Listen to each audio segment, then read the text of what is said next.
সন্তান হারানোর ১০ বছরের বেশি সময় পর আন্তর্জাতিক অপরাধ ট্রাইব্যুনালে অভিযোগ দায়ের করেছেন এক মা।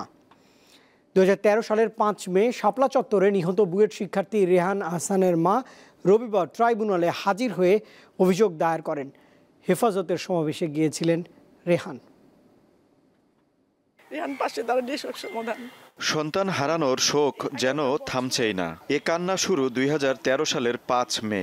ওই দিন তার ছেলে বুয়েট শিক্ষার্থী রেহান আহসান হেফাজতে ইসলামের কর্মসূচিতে সমর্থন জানিয়ে অংশ নেয়। ছেলে হারানো এই মা জানান, পুলিশের গুলিতে নিহত ছেলের মরদেহ মেলে ৬ মে ঢাকা মেডিকেল কলেজ হাসপাতালের মর্গে।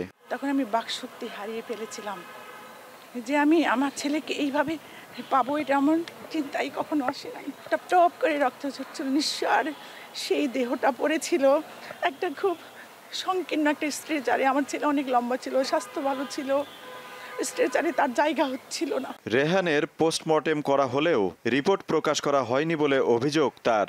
জানান, তড়িঘড়ি করে ছেলের দাফন সম্পন্ন করতে বাধ্য করে প্রশাসন। দীর্ঘদিন পর সুযোগ পেয়ে ছেলে হত্যার বিচার চেয়ে ট্রাইব্যুনালে অভিযোগ দায়ের করেন তিনি। প্রতিটা দিন যেন আমাদের ৫ মে, প্রতিটা সকাল শুরু হয় ৫ মে ঘটনা স্মরণ করে। ঘরে শূন্যতা, সব জায়গায় শূন্যতা। শিক্ষিত একটা ছেলে, মেধাবী একটা ছেলে, সে তার অধিকারের কথা, সে তার মুখের কথা বলতে পারবে না কেন?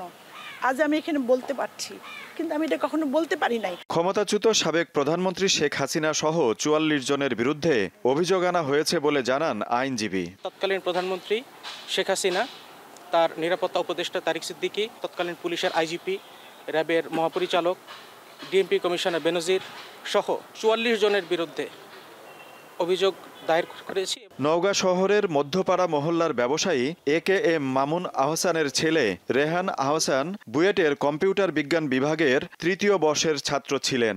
একমাত্র ছেলেকে হারিয়ে এখন ২ মেয়েকে নিয়ে আছেন এই স্কুল শিক্ষিকা মা। আজিজুল ইসলাম, দীপ্ত সংবাদ, ঢাকা।